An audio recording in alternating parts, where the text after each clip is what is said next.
Assalamualaikum warahmatullahi wabarakatuh. Jadi begini, hadirin yang mulia, kita sudah mendengar dan melihat ya, dan membaca juga tentang masalah zuriat Nabi ini ya. Jadi kalau kita itu berbicara itu harus ada referensi. Jadi tidak emosional. Referensi kita apa? Istinbat hukum kita itu ada 4. Pertama adalah Al-Quran, yang kedua hadis, yang ketiga adalah ijma ulama, yang keempat adalah qiyas. Ya kan? Ada juga yang menambah satu lagi ijtihad. Tapi ijtihad itu sifatnya sangat khusus dan kepada pribadi-pribadi tertentu dan tidak bisa dibawa kepada umum atau menjadi satu komunitas. Keputusan itu hanya untuk individu mereka yang berijtihad. Gitu. Tapi selama masih ada yang 4 ini, Quran, hadis, ijtima dan qiyas, maka kita harus beristimbat di sini. Begitu juga masalah zuriat Nabi. Ya, kemarin ada rilis langsung dari kerajaan Saudi. Ya kan, kerajaan Saudi merilis bahwa Habib Rizik Syihab yaitu adalah keturunan ke-38 dari Rasulullah Sallallahu Alaihi Wasallam. Itu rilisnya ada. Tapi sekarang tiba-tiba ada yang mengatakan itu beritanya hoax. Nah, kita tidak terpengaruh dengan apa kata orang. Ya kan, selama Quran, hadis, ijma dan qiyas itu ada, maka kita tetap berpatokan kepada referensi itu. Ya. Karena silsilahnya sudah ada semua itu. Keturunan ke-38 dari Rasulullah sallallahu alaihi wasallam. Bagaimana ininya? Kalau Imam Mahdi itu keturunan ke-12 dari Hasan bin Ali bin Abi Thalib. Namanya adalah Muhammad bin Abdullah alias Al-Mahdi alias Al-Muntazor. Jadi ada semua. Nah, kalau Maulana Sa'ad itu keturunan ke-36 dari Abu Bakar Siddiq radhiyallahu anhu. Jadi 3 pilar itu ya. Kita harus rujuk kepada Quran hadis, jangan pendapat. Kalau pendapat kita ini nggak berhak, Nabi aja nggak punya pendapat. Wa ma yantiqu anil hawa in huwa illa wahyu yuha. Dia tidak pernah bicara dari hawa nafsunya kecuali wahyu yang sudah sempurna diwahyukan, itu Rasulullah. Siapa kita? Sekarang kan kita ini di zaman akhir zaman ini semua bisa bikin berita, semua bikin berita, semua mengaku habaib, semua mengaku pejuang. Tetapi ada nggak referensinya? Kalau tanpa referensi kita nggak bisa, walaupun grupnya hebat tidak bisa. Tapi kalau ada referensi itu baru betul. Nah, sekarang kalau kita lihat ya secara fakta ya, ini Rasulullah SAW. Rasulullah SAW itu jelas ke bawah. Di sebelah kanan Rasulullah SAW ada Abu Bakar Siddiq. Untuk menguatkan lagi, Abu Bakar Siddiq itu punya anak perempuan namanya Aisyah radhiyallahu anha. Itulah istrinya yang paling muda dari Rasulullah SAW. Di sebelah kiri ada Umar ibn Khattab. Umar ibn Khattab ini punya anak namanya Hafsah radhiyallahu anha. Nah, Hafsah ini adalah salah seorang istri Rasulullah. Jadi 3 pilar ini adalah Quraisy yang kuat, nggak bisa dibantah. Mereka inilah nanti di akhir zaman yang menjadi Banu Tamim. Nah, Banu Tamim itu nanti terbagi 2. Satu Banu Tamim yang dikeluarkan dari Hadramaut, satu lagi Banu Tamim dikeluarkan melalui Turki, namanya Sultaniyah. Kalau melalui Hadramaut, nah itulah yang sekarang ada di India. Nah, setiap 100 tahun Allah menurunkan seorang mujaddid. Maulana rahimahullah itu keturunan ke-33 dari Abu Bakar Siddiq. Dialah yang membawa jamaah itu, memulainya lagi dengan usaha dia. Nah, akhirnya lahir Maulana Yusuf, lahir Maulana Harun, lahir Maulana Sa'ad yang sekarang.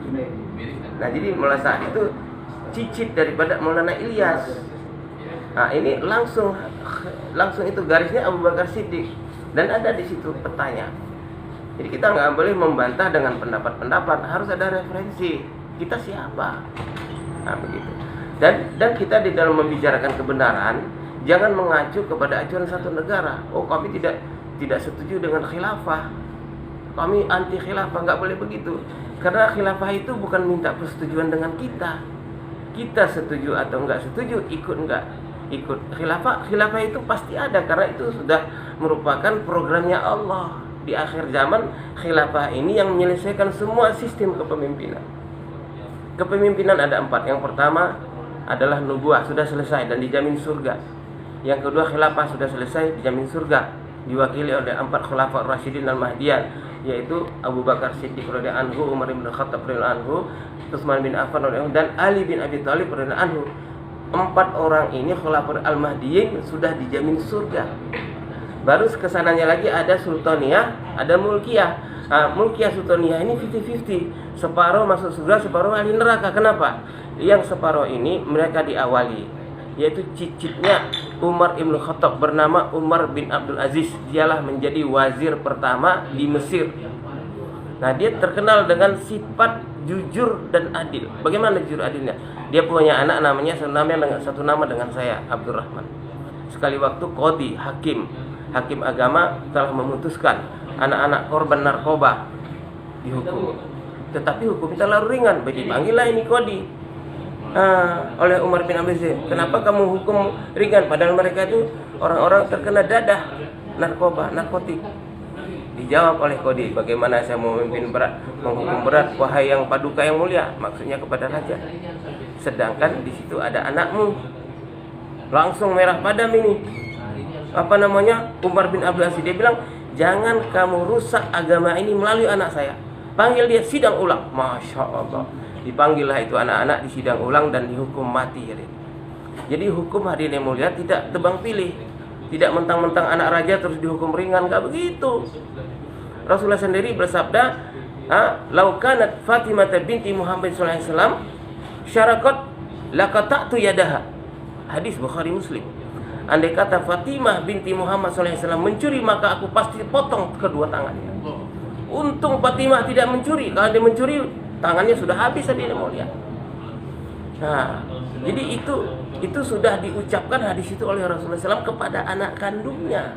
Jadi di dalam segi hukum ini, khilafah yang ini sudah berhasil, tetapi kesananya dia dirusak. Kenapa? Sudah bercampur baur. Nah, sultaniyah kesana sudah masuk liberal, sepilis, sekularis, dan liberal itu sudah masuk Syiah, masuk Ahmadiyah, masuk macam-macam.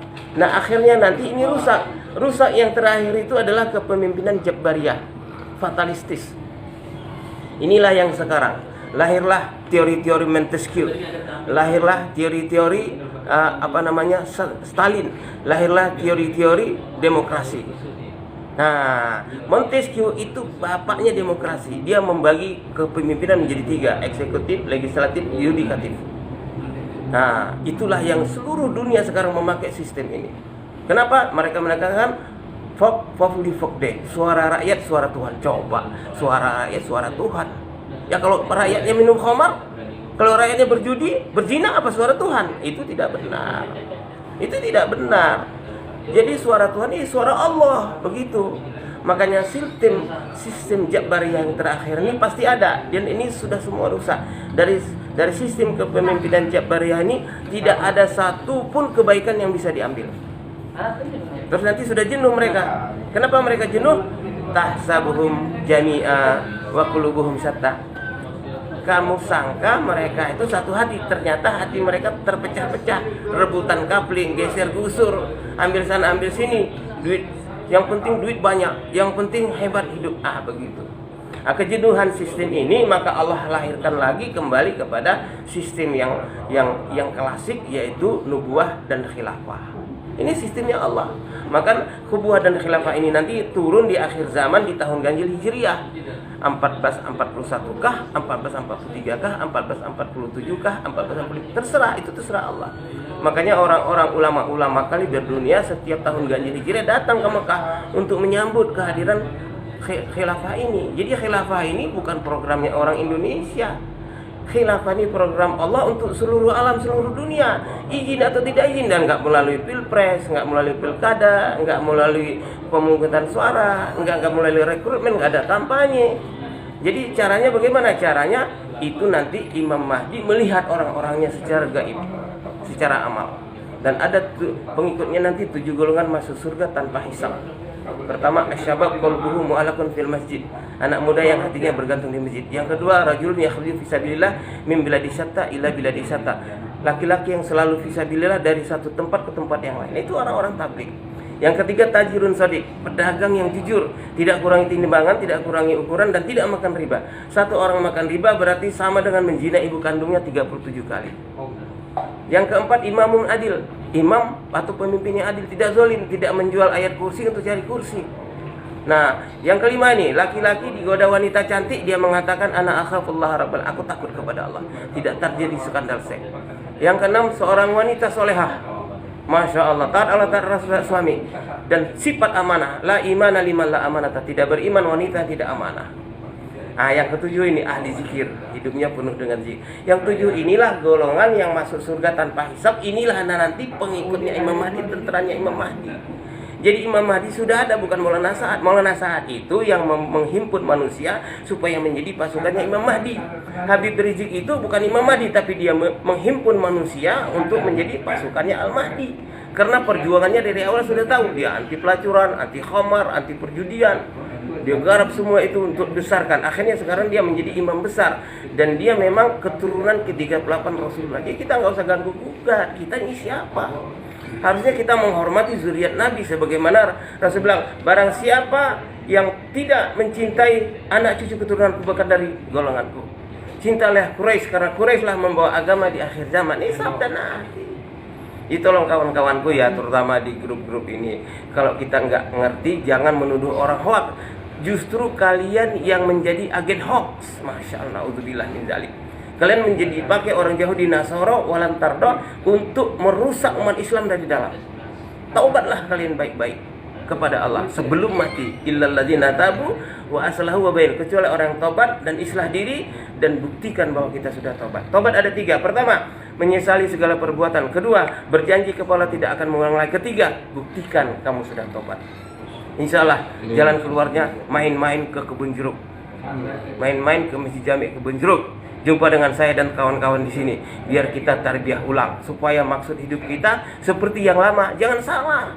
Ini kalian sibuk di WhatsApp, nggak keluar lagi, nggak masurat lagi, utang nggak dibayar. Kemana-mana kamu ngomong, jadi markas kamu itu ada di WhatsApp. Markas itu di markas, datang ada musyawarah setiap hari, ada program-program yang diputuskan, ada yang keluar jamaah, ada yang datang. Paham? Nah, kalau nggak paham, minta izin kepada Allah, banyak istighfar 1000 kali satu hari. Semoga Allah berikan kekuatan ya. Ini saya bukan marah, tapi marah beneran. Allah alam bisawab ya. Semoga kita semua diberikan terima. Mari kita tutup dengan doa kifarat majelis. Subhanallah bihamdihi, subhanakallahumma bihamdika, asyhadu an la ilaha illa anta, astaghfiruka wa atubu ilaik. Wassalamualaikum warahmatullahi wabarakatuh. Al-Fakir Abdurrahman Lubis.